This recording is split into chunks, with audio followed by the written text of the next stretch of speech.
a rolling dice. You never know if it could change your life. Take a chance, you're neither wrong or right. You never know if you don't wrong. Anyway, hello, Matt. Howdy, Rob. Welcome, everyone. It is another episode of Dungeon Master of None. I'm Dungeon Master Matt. And I'm Dungeon Master Rob. And today we got a little grab bag, a little bit of this, a little bit of that. It's been a while since we've done news, been a little while since we've checked in with our games, and a little while since we've done a reading series. So we got a little bit of everything for you tonight. But all the stuff you love, the stuff you don't. How's your games going, Rob? You know, summer is a funny time for everybody in Portland because the weather is so bad. The rest of the year, everyone kind of goes feral. So most of my games enter a kind of hiatus or just disappear entirely. But I have, again, this was deliberate. This is my deliberate plan. My Mothership game is holding together, my open table Mothership game, because I have spread... Has the player's ship still held together, or is Not, that old bucket of bolts? So far, just barely. But yeah, because I have spread the net wide enough and I have a big enough group, we can usually scramble together a group, and so that's been going great. We've had our first couple of gruesome deaths, and everybody is really into the whole... yeah, you're going to die this session type of thing, and I'm getting to really throw all of my favorite sci-fi tropes at them your brain is just sci-fi tropes. It is. Wiki.com. It really is. It's just every resonant crystals and cannibalistic space marauders and alien plants and so on and so forth. I got just... all day, every day, I just doodling in my little Mothership notebook, whatever horrible thing is going to happen to them next. The weird plant is such a good sci-fi thing, or even in fantasy, just because players don't know what to do with the plants immediately, right? I do love an evil or a malicious or a scary plant. That's the fantasy or sci-fi. I think there's just a lot of it's a rich vein. Mothership is such a fun game. I have not progressed beyond the one-shot stage, but that's okay. That's okay. The persistent world is proving a little tricky, actually. I think the game is designed best for one-shots or for short adventures. Your players are not expected to survive or gain wealth. There are rules for that in the Warden's Handbook, but I'm finding some of the numbers are requiring some tweaking. It's a good problem to have. It's not difficult. It just, some of the costs for certain things are either lower or higher than I would expect them to be. So it's taking a little bit of tweaking, but it's fun. That does remind me that there's a new edition of Coriolis, which we both pretty much liked. That came I like out that a this lot. year. That I haven't cracked it yet. The new edition. Coriolis, yeah. That was fun. I like that one a lot. Yeah, they give persistent rules. How about you, Matt? How are your games? Yeah, games continue on. I made a breakthrough by just putting my foot down. That makes it seem like I'm a mean person. This is about scheduling. I'm very nice. Yeah. But I was just like, oh, hey, listen, everyone. Here's a doodle poll. Pick the night of the week, the 2 nights of the week that work best for you most consistently. Okay. All right. Only 60% of the people responded to my doodle poll. Time to just, text everyone individually. And so, yeah, I just have a permanent game night. There will always be a game that I'm running on one night of the week. And everyone just has to deal with that. And this is screwed over one person in particular, right? But I feel like that was inevitable when you have several different game sessions and game groups. It's just because it was the scheduling was more hassle than the prepping, which I know that's the old trope. So I just went with this is the night Matt runs games. If only 2 people show up, we'll play. If only one person shows up, we'll play Kill Team or War or something. But so far that hasn't happened yet. Yeah. This is what happened to me. I feel like there's a stage in every DM's life where you just have to you have to exert your iron control over the schedule because it's been a disaster for me. That's why I switched to the open table format for the Mothership game. I was like, whenever I feel like it, I'm going to run a game, and it's usually the same night, but sometimes it's not. And if you make it, you make it. If you don't, you don't. And well, I'll put in the plug for you to try the single night. The single night, really, we're creatures of habit. It's like going to church. You just know that's true. It's happening That's on true. Sunday morning, and on the rare time that it's canceled, then you just stay in bed. That's true. So maybe take it's like right, the famous story of Barack Obama's clothing, right? It's like someone just has the next suit lined up for him because it just takes that one less decision away from the fancy CEO. So be Steve Jobs, always wear a stupid black turtleneck. And that's true. I ended up actually right before we called, speaking of games, I have already broken my rule in that I'm also running something on Sunday night, but I'm prepping this was like kind of a joke for us, but the joke has become real. Prepping like the Fifth Wing Powder Mage / Comedy of Errors or Comedy of Manners romance military game. It's probably just going to be a one shot unless it's not. That sounds fun. Yeah. I'm also trying. I actually haven't figured out what I'm gonna actually do for the one shot, but I have two groups that are interested in a Daggerheart one shot.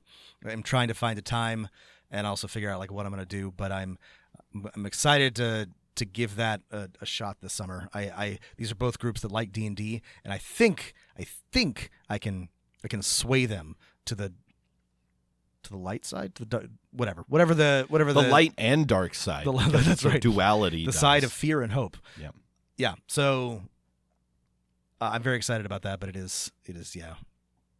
I am seeing. So again, maybe I shouldn't be doing this because I've only run one Daggerheart one shot, and it wasn't even the final rules. But I've already for this, comedy of manners, military fiction, tweak the system incredibly. Hey, it's just like, here are your characters. Here's your dragon bond power. Here are the spell cards you can choose from. Here's where in society you can be from. The Daggerheart card creator is pretty nice. I mean, honestly, you could put any trait on any piece of paper, but just having it on the card seems cool. Yeah, we didn't talk about this much, but the card creator is great and it allows, I think, for really easy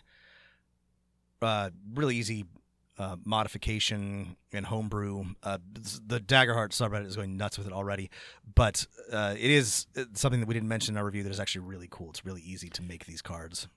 It's easy to make things for the system, unlike 5th edition D&D, because there's nothing that says a class or a domain can only have so many things, so you can just make a new one. I think the Darrington Press people have already released 4 playtest classes, which is that's a lot considering the glacial pace of other system developments, right? Those are getting close to Paizo numbers for extra character options. Yeah. Well, you don't have to use them, but yeah, it can get unwieldy.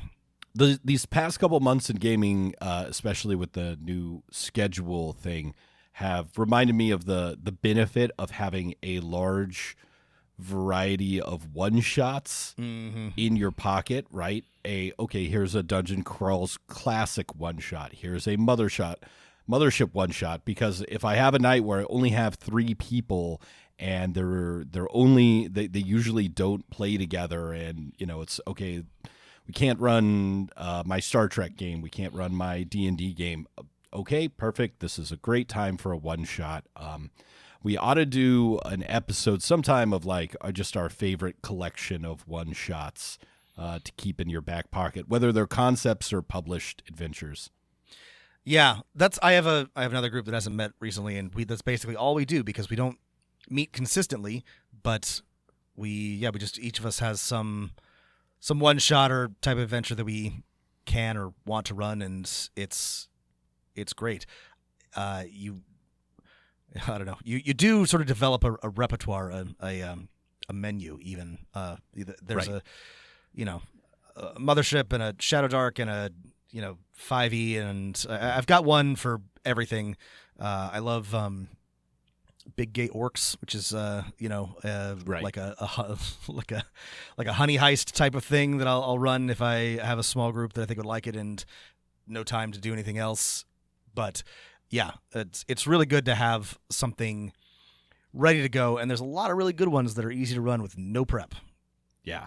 Right. Yeah. The list has to include, okay, here are some one-shot concepts. Here are some one-shots for existing systems. And here are the games that are designed to just be one-shots, right? Yeah. Like big You game. need both, yes. Yeah. We also have some news to discuss. And this, you probably maybe are already familiar with this, but there has been another dramatic shakeup at WotC over at Hasbro. And by dramatic shakeup, I mean a bunch of people quit and were fired.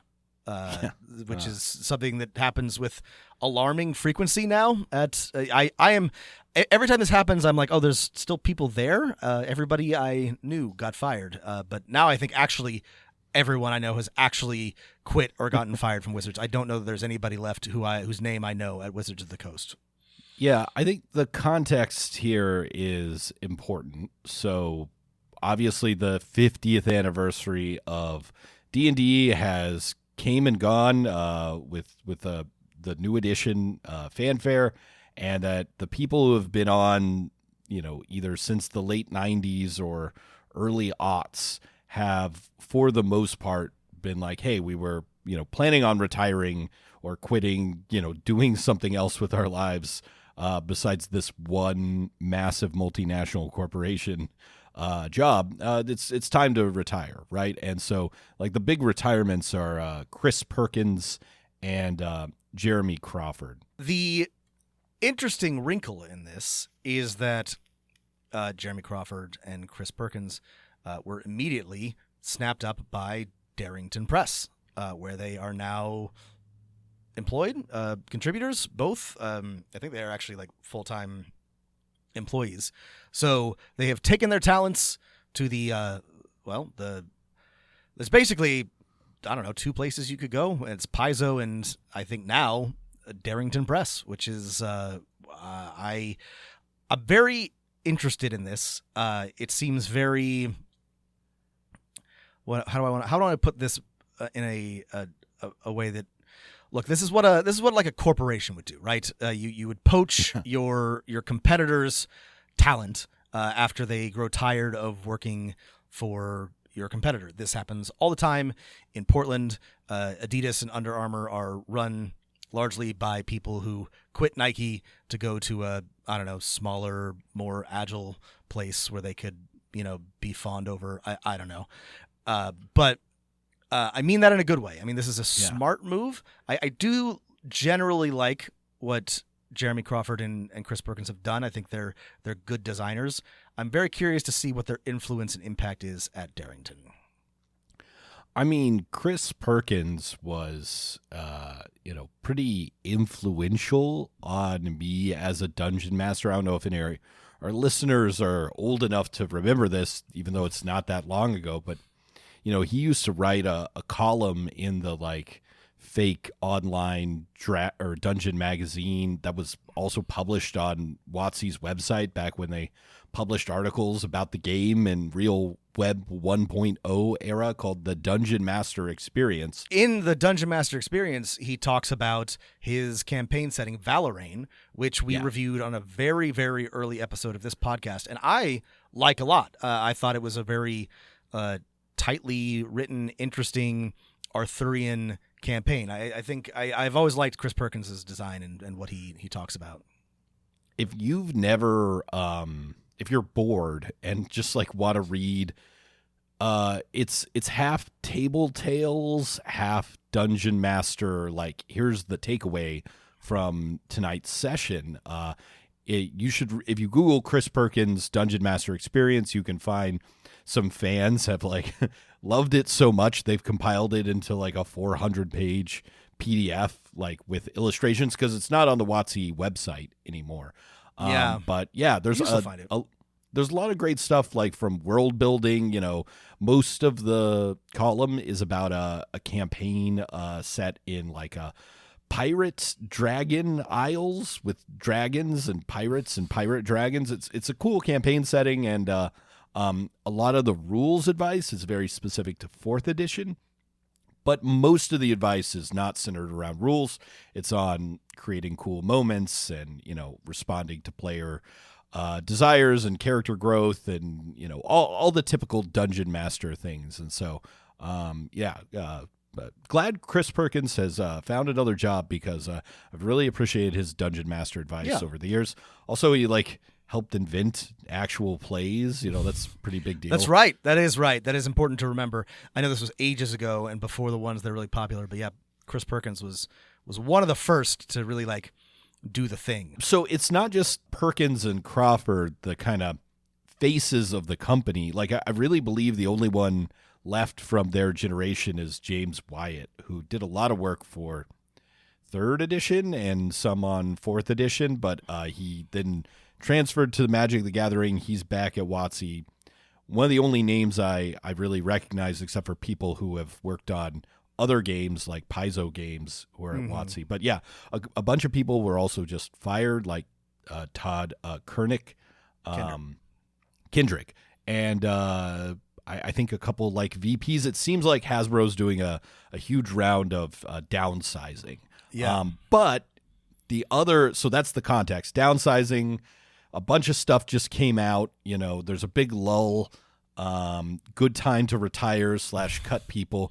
The question though is is D&D not being successful right now with the launch of the new project? I think it's impossible to know. Anyone who says they know whether it's super successful or not successful is just guessing.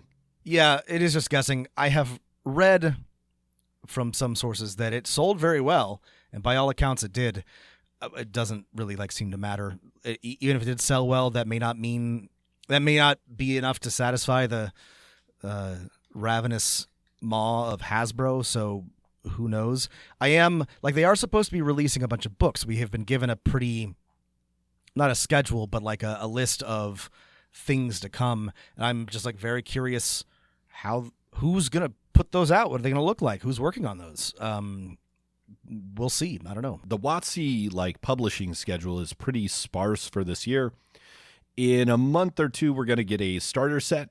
And then later in the year, I believe we're getting a Eberron book. Yeah. Eberron Forge of the Artificers. So, yeah.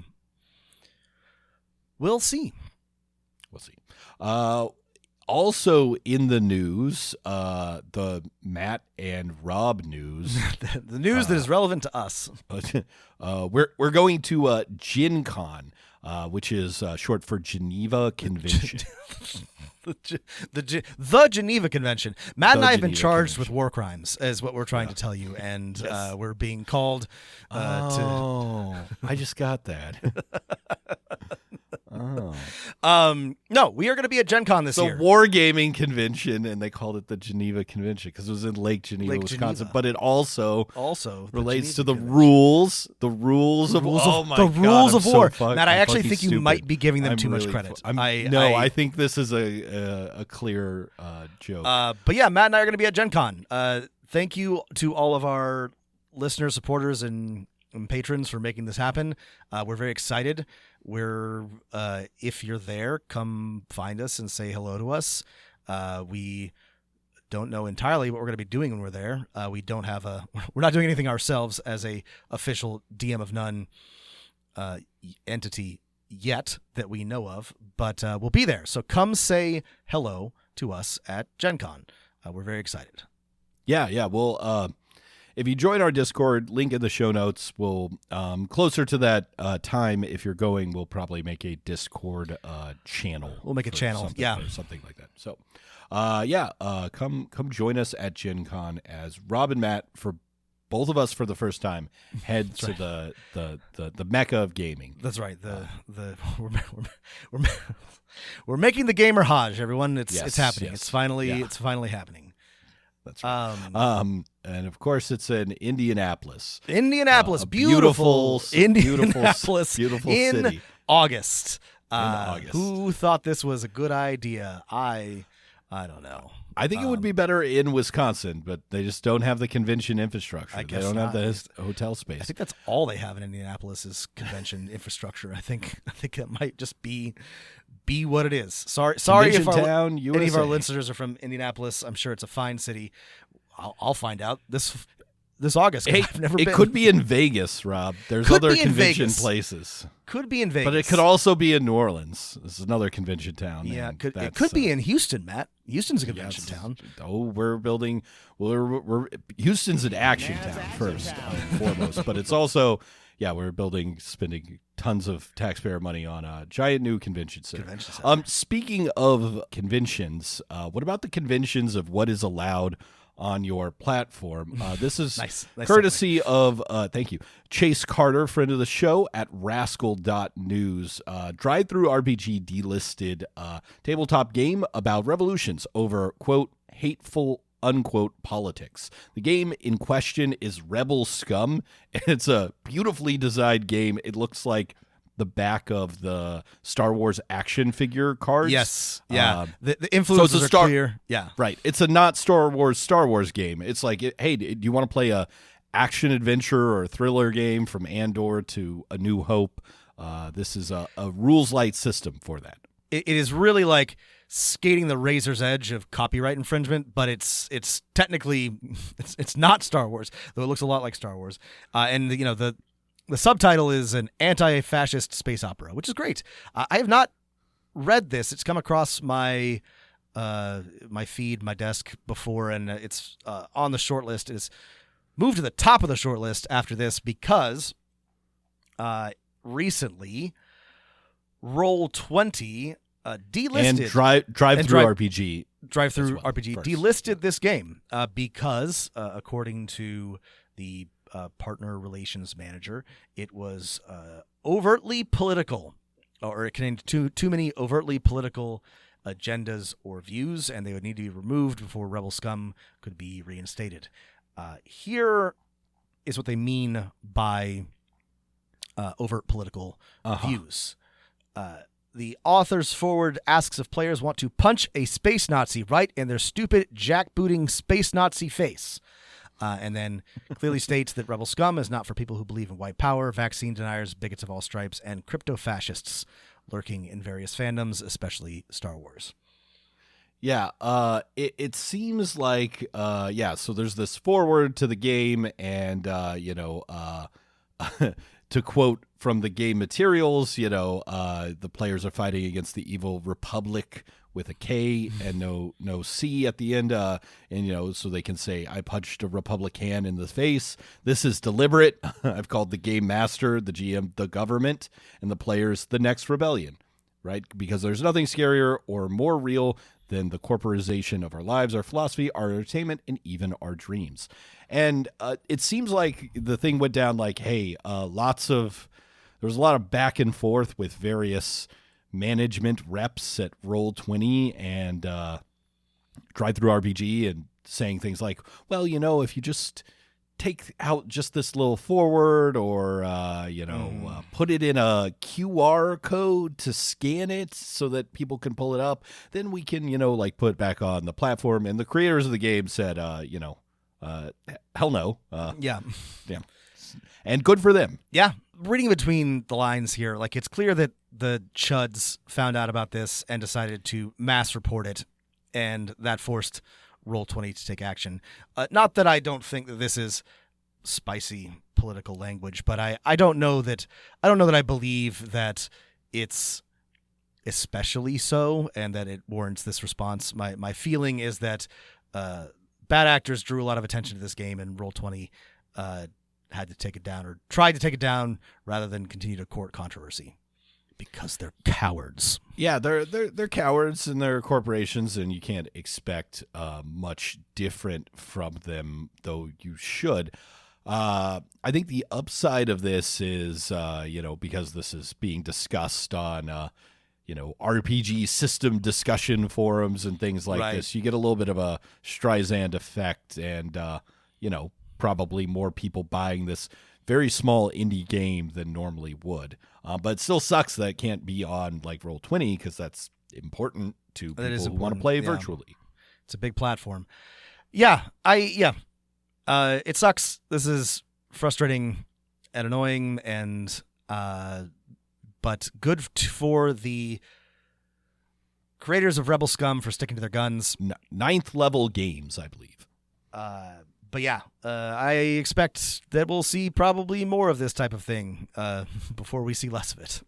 Also, without having played the game, just the idea of using the backing paper of an action figure as the template for your rules light character sheet is brilliant. Is a brilliant idea, and taps into that like 80s toy idea in an unbelievable way. We might have to talk about this game in more detail in the future. Absolutely. So, games, WotC, Rebel Scum, GenCon. We're going, but what about GenCon? What do you know anything about the history of GenCon, Rob? I don't. Are there know any that much problems about the with history, GenCon? But luckily for me, Gary Gygax is here. A wizard to guide our way. to tell us about the history of GenCon. We have a very special reading series for you listeners from the archives of Dragon Magazine, a guest editorial by Gary Gygax himself. Matt, would you like to describe, this is my favorite part, describe the cover of the Dragon Magazine in question, if you can see it?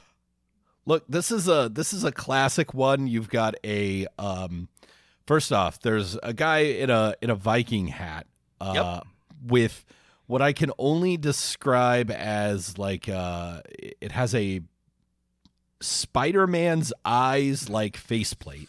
Yes, over his that is exactly face. that looks like Spider-Man's mask. Spider-Man's mask, wielding a cutlass, stepping into a room full of treasure through a portal that looks like it is the artist set up the little doorway from Warhammer Quest or Hero Quest or whatever as their model. And there's a dwarf in the background and a beautiful sorceress. And then sneaking in from the shadows is a green dragon with eyes that look like they're from the Mobius artist. There's also a dwarf who seems to be the only person who's noticed this dragon, and some bones and things. It's a classic. This is a classic. And this is from September 82. Like TSR is raking in the money and then destroying itself internally. That's right. This is number 65, Dragon Magazine, from 1982 September. And here's what Gary Gygax. There's also, I just want to point out, there's also articles on fantasy football, like orcs playing football. Yes, and I have no idea when Blood Bowl came out. And I don't know if someone in the U.S. read about Blood Bowl in the U.K. or someone in the U.K. read this article. It's like, what if we took that joke, fantasy football, and made a whole game of it? Yeah. And another article, The Missing Dragons, with yellow, orange, and purple dragons, which I approve. I've always wondered, like, why, what about those? There are missing colors. Yes. Yeah. So here's what Gary are Gygax. Hexadecimal dragons. A dragon for every hexadecimal. Now there's something there. Oh, what if you did like a whole like color theory thing on dragons? What if you? Okay, sorry. This is a whole different complementary color. Yeah. All right. Yeah. No, we're getting excited, but I do want to hear from Mr. Gygax. Okay. So here's the funny thing is this is just entitled guest editorial. There's no indication, and this is long. There's no indication of what this is about until you start reading. Gary Gygax was just like, here's my editorial. All right. So here it goes. There have been battle lines drawn for years now. These lines separate TSR from most of the rest of the adventure gaming industry. Wow. The contest is intensifying. It is time that someone spoke about it. Here is the story. Goddamn. All right, Matt. Wow. So what could this possibly be about? What could Gary possibly be trying to tell us about? I mean, I'm guessing it's something just really important, right? Extremely important. Yeah. 15 years ago, I began running GenCon conventions on behalf of the International Federation. That's the one we're going to. That's right. That's the one, Matt, of wargaming, of which I was an officer. The first such gaming event in the U.S. attracted about 100 people, only half of whom were gamers. Someday we'll circle back around to this, Matt, but you and I read at least a couple of books about this very seminal Early event time, in the gaming industry, and it's very interesting. 100 people may be an exaggeration, I guess is what I want to say based on the actual histories that we read. Still, they came from the East and West Coasts, Canada and Texas, as well as Wisconsin, Illinois, Minnesota, Iowa, Indiana, and the rest of the Midwest. Saying it like that makes it sound like there's one person from California, one from New York, one from Texas, one from Canada, and then everyone else is just Midwesterners. Like Gary. Well, who else would play? Who else has the American, Prussians? That's true. The Prussians do love their board games. For 5 years, IFW ran the convention and received no support from anyone outside the organization. Granted, some companies would exhibit at the show, but the miniatures firms gave prizes, but that was about it. Even though there was a pattern of growing interest in attendance, over 650 at the GenCon 5 show, there was no aid or assistance to be had. No. Gondor did not, respond. That's right. The beacons were lit, and Rohan did not. Gygax called for aid, and did anyone answer? No. When the IFW, I gotta interrupt here, but this is also I get that when you run a business, it's personal and people support it out of the goodness of their heart, but going to an event is. I don't know what to tell you, man. Either the event's successful and someone's going to sponsor it, or it's not. It's the world we live in. I've noticed this. Gary. This has been happening a bit in Portland, where a new restaurant will pop up in kind of a trendy place, and then it will close after less than a year, and their goodbye post will be the community didn't support us, and if any blah blah blah, there just isn't enough business and blah blah blah, just blaming people for I'm sorry that you started an artisanal donut shop on the 5 blocks down from the one that already exists, but don't get mad. You started a business. Nobody made you do that. It's just, yeah. Listen, 50% of small businesses fail or whatever. It's 70% for restaurants. It's 90%, Matt. It so breaks high. my heart when a restaurant that's good closes. Yeah. But it's just it's part of the numbers game. That's right. Sometimes it is a restaurant I actually like, but don't get on the line and then complain about it's really the people. Our business was perfect. Listen, sometimes you win, sometimes you lose. Speaking of losing, when the IFW folded, our local group took over. The GenCon 6 convention was run by the Lake Geneva Tactical Studies Association with the support of many gamers and other small clubs. As usual, the convention was a success, with gamers coming from all over the nation. A fair number of firms exhibited, and more than 700 gamers were there to buy their wares. From number 7 on, TSR was a part of the show. All right, subtext that's incredibly obvious. It did even better when I was in charge. That's right. Feel free to read into. Gary is not a subtle man. No. The management of GenCon conventions was assumed by TSR with a mixture of pride and duty, Matt. We were Sure. We were proud that so many gamers supported the event. The sense of duty arose from, by the way, there's a ton of misspellings in here.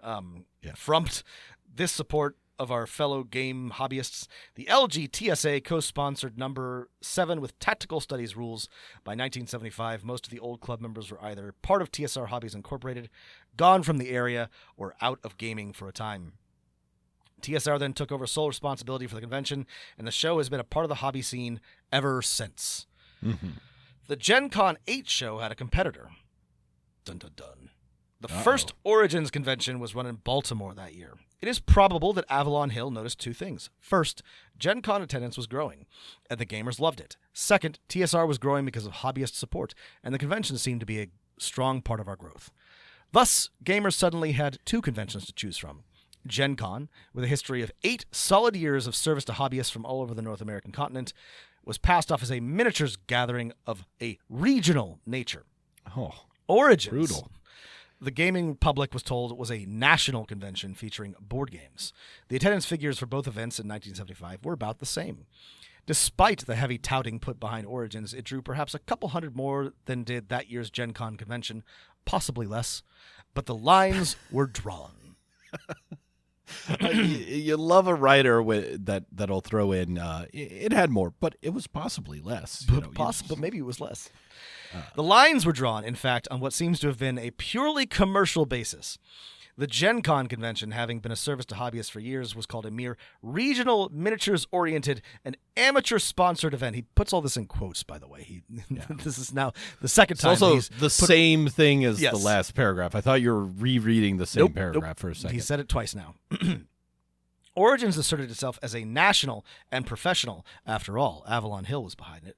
Avalon Hill is one of the very early war games publishers, like 1950 war games. Yeah, if you're not familiar. So regardless of whether or not that makes them right in this equation, they are professionals. Like they are,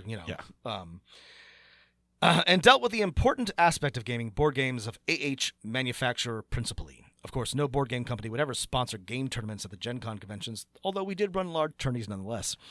The part I like about this paragraph, Matt, is that Gygax is suggesting that he is not a man who is interested in commercial success. That he doesn't care. He would never stoop so low as to run a commercial convention. It's just like this is right. I guess his argument is like, oh well, Avalon Hill's got their little in-house board game convention that promotes their stuff specifically. Well, I mean, I have no evidence one way or the other, but did TSR, which by this time is producing I'm sure it wasn't small games, not promoting those? But let's not pretend like GenCon wasn't a great place for TSR to sell TSR chainmail and wares. Anyway.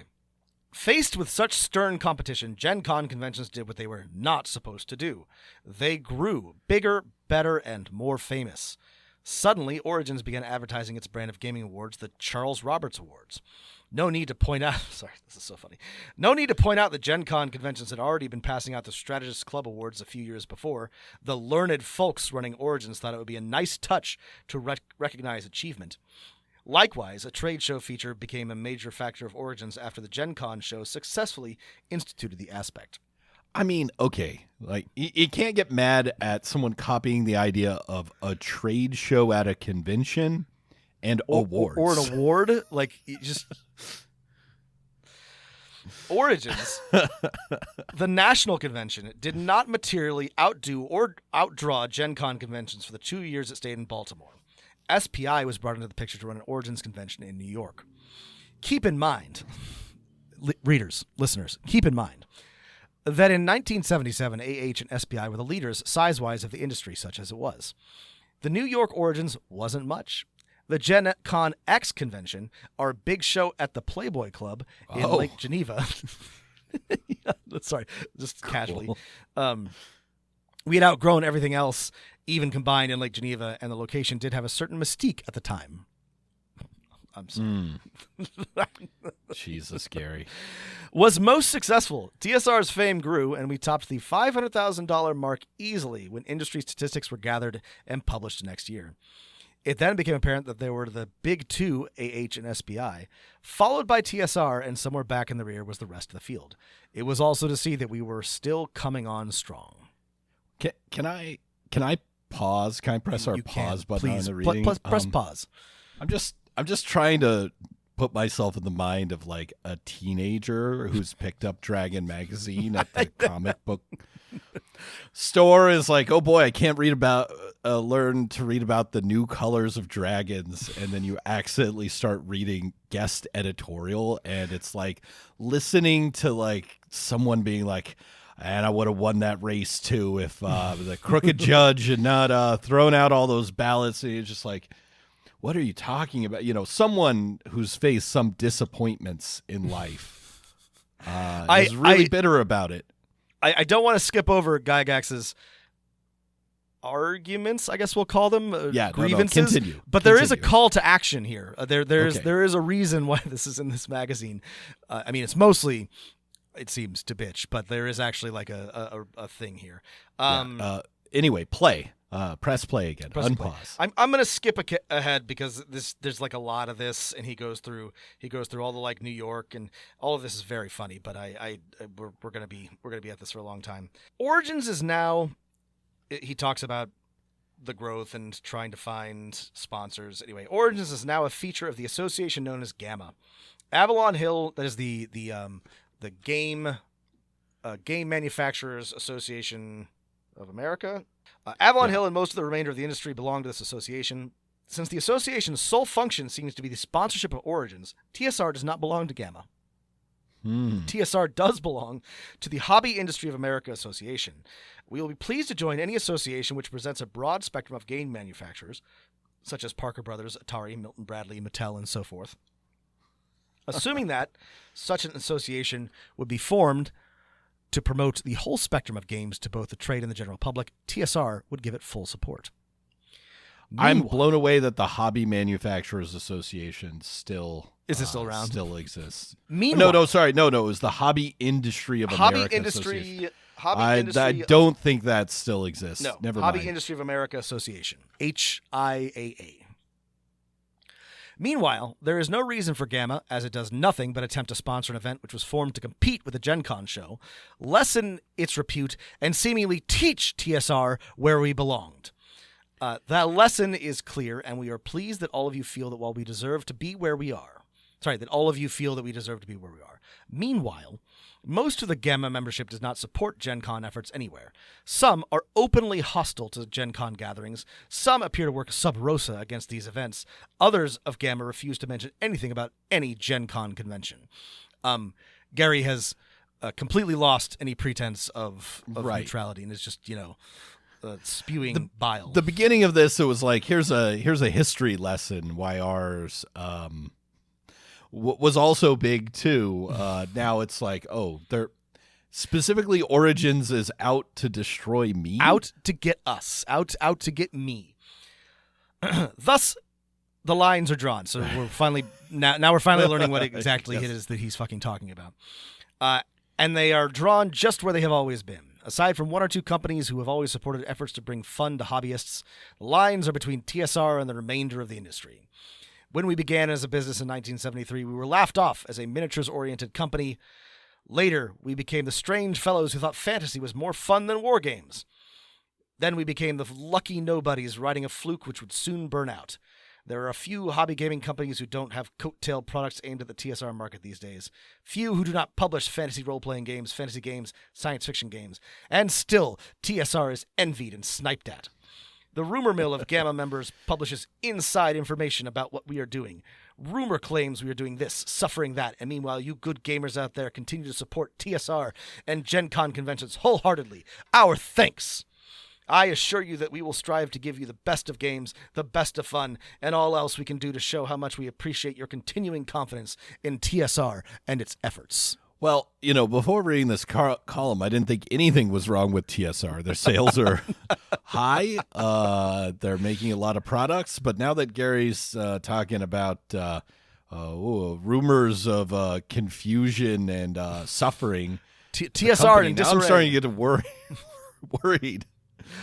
Yeah, methinks the fellow doth protest too much. The chip on his shoulder is just honestly like astonishing. Like, holy shit, man! Like, what is your you're more successful than any like single game design. Like, there's no one who made a war game. No one at Avalon Hill, no single person at Avalon became Hill a millionaire. Yeah, is wealthy. You are wealthy, Gary. Even at this point in time, because of TSR. What are you mad about? Don't worry, we'll find out because there's more. There's a lot more. Is the point of this never become successful? Yes, just like clearly drives you insane. Yeah, not prepared to become successful. Yes, I think fame is not good for most people. There are some people who it clearly like drives to like absolute madness. Like this is Elon Musk level megalomania. Like it's a good thing that like Gary didn't have Twitter because if he had, like, he would have gone off the fucking rails. But he did have a platform in Dragon Magazine. Guess so we have a little bit. I feel so bad for the editor. It's just For the editor. Hey, listen, Gary is running this. There's nothing you can do. There's nothing you can do. The gist of the matter is now at hand. Origins is not the bed of roses TSR's competitors thought it would be. We know from running scores of conventions over the years that it takes time, manpower, and money to run a fine convention.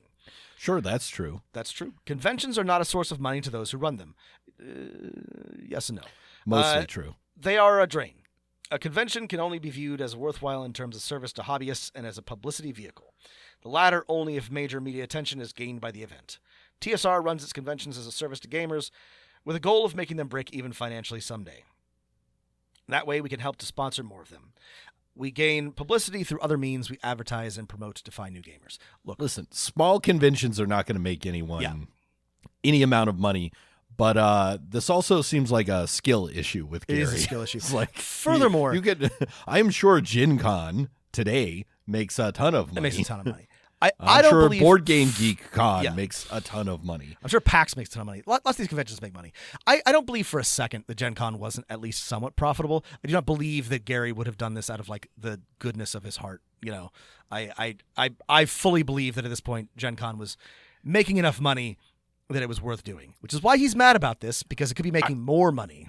I could see the argument that Gary would, continue running something that didn't make money just because hundreds of people show up. Yeah, to, maybe like, that's true. That's true. He did love to be the center of attention, so it is possible that it wasn't profitable. I'm not convinced that that it isn't like a good business venture at this point.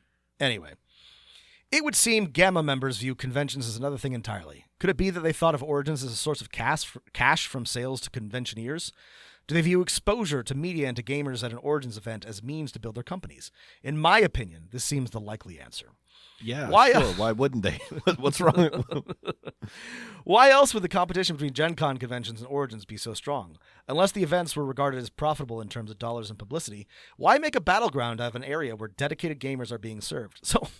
Wait a second. Are they being held on the same weekend? No, I don't think there's I think they're only a battleground in that they are both conventions. I don't know that there's any real problem here, except I don't know, maybe in the 70s most people could only go to one convention. Though that's kind of the truth now. I don't know that that's all that different. That doesn't mean that go if somebody to starts local conventions, another but across convention the country that's in competition with you, do you think the Comic-Con people are sitting there just grinding their teeth about PAX or GenCon or Dragon Con or Emeralds Comic Palooza? Probably not. All the same people go to those things. Right. This is bizarre. Anyway, it is really bizarre. It's the insert the speech from There Will Be Blood, oil. Right. I have a sickness in me, DH. I want there to be only me and no one else. I mean, that's what we're seeing here. This is megalomania.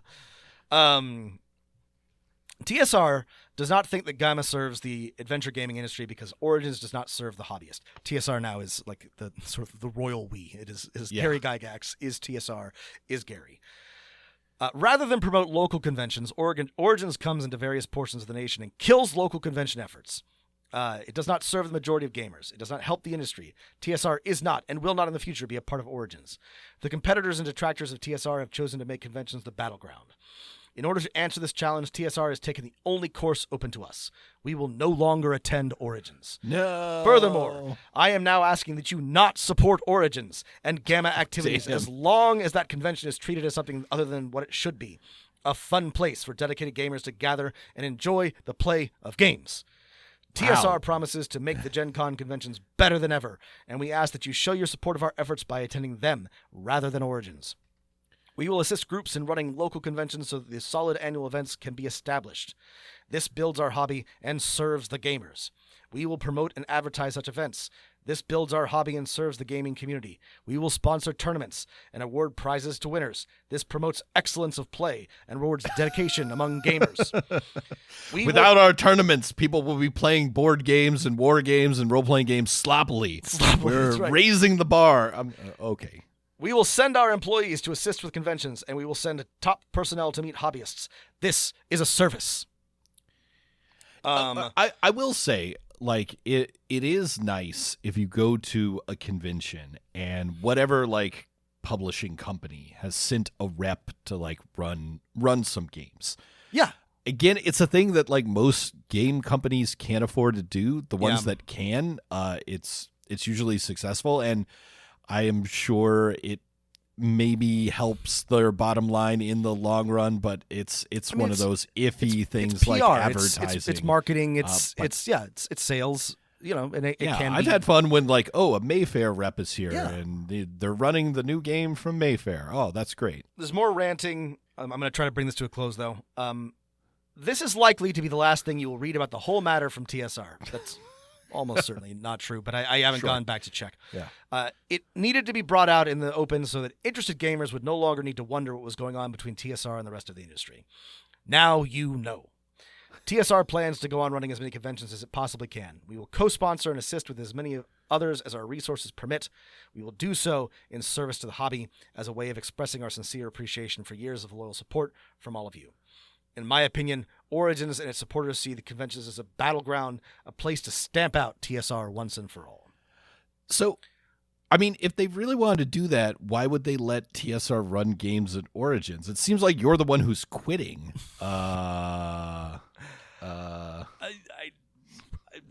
Okay. I don't know. Not asking you to defend him. I don't know. It's a very good question, Matt.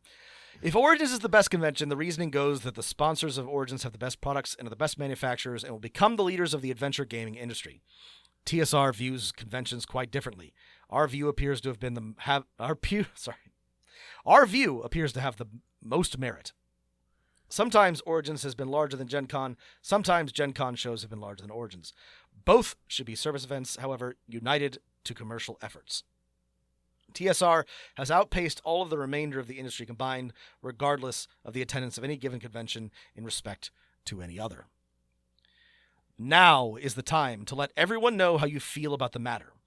If you view conventions as a place to have fun without an onus of taking sides, then I suggest that you should stay away from both GenCon shows and the Origins entirely until one or the other disappears. However, if you support the TSR view of conventions, if you believe that we are correct in thinking the conventions should serve the whole gaming community, then I am asking that you demonstrate your support as you have never done in the past. Tell the Gamma and Origins people about it in writing. Support GenCon conventions by attendance. Let the other side in this dispute know your displeasure with their commercial attitude by staying away from Origins. This year, all of the Origins backers stood up vocally for their side. I am asking that all supporters of hobby gaming now make their voice heard. I believe it is a matter of principle, and I am certain that you can make a difference if you so desire. Commercially, there is no question as to who stands where. I ask, do you really care about your hobby? Only you, the gamer, can answer. Gamers rise up. They're Rise more up. Powerful political force than ever. What other group has, a mind for diamonds and charted epic adventures That's looking right. for hidden treasure, battled space aliens? Yeah. That's right. Gamers rise up is what Gary Gygax has to say. So here's the funny thing, listeners. Here's the really funny thing, is that 6 years after this article was written, Origins and GenCon were combined into a single convention that was held in Milwaukee. Milwaukee. And then Yeah, again, back at in 1992, again in Milwaukee, there was a combined GenCon and Origins convention. So, unfortunately for Gary, or fortunately, I don't know, maybe this means that they succumbed to the power of his argument and became a more gamer-friendly event. But I don't think that's what happened. I don't think that's what happened. I'm sure it was just an off year in the industry, and we don't have enough resources. Let's just combine these. But maybe there's a deeper story to this. I guess the other funny thing is, here's my one and only Gen Con knowledge, which is the GenCon is bigger than Origins today. It is. It's much long bigger. after Gary's leadership. Congratulations, Gary. You did win technically. Yeah, and I think it's owned by Peter Atkinson, the guy who was like the WotC CEO pre Hasbro, because when they bought TSR, they also bought GenCon, and I guess bought it personally, sold it off to him personally. It wasn't part of the sell to Hasbro, and GenCon is just run by its own company now, GenCon LLC. So yeah, it is kind of funny. Like at the time, I know that there were not anywhere near as many conventions, and that they were small and probably intimate and different. But there are obviously areas where an obvious competitor or a clear competitor springing up is perhaps, warrants a response. But when it comes to conventions, especially if they're not being held at like the same time, it just means the hobby is growing. It just means that, it just means the thing is popular. Like it's really not in competition or direct competition. It's a weird thing to get mad about, I guess is really my takeaway. Yeah. Do you think that like every time do you think like when like Chaosium popped up, or when, I don't know, when the first edition of Cyberpunk came out, that like Gary was just like grinding his fucking teeth because there was another How RPG dare they like do hobby. the same thing? They didn't come to him and kiss his ring and like ask to be published at TSR. It's I have a sickness. Yeah, it's there to be only me. It does also remind me, bringing this back to like Peter Atkinson, is it impossible to be famous in the like nerd space without like things getting weird? One day we'll have to read that Salon piece, Death to the Minotaur. About, WotC's early days and its corporate culture or misculture. It's we have talked around it, but yeah, the blow up of TSR is truly one of the. Well, I was just talking about the crazy days of WotC before they bought TSR. Before they bought, how sorry, there's multiple like dramatic happenings that like by themselves are worthy of. They have been whole books, but yeah, for a hobby full of nerds that is relatively still small, just high level of drama, very, very high. Yeah. Gary, you got to get a hold of yourself, man. I reaching back through time, playing the Interstellar piano to try and tell this man to chill the fuck out. Chill out, Dan. It's going to be okay. So, yes, conclusions. We're going to GenCon. It's going to be fun. We are going to ask them what their policy is on. Again, I other than not going to Origins, I can't remember, even though we just read the things.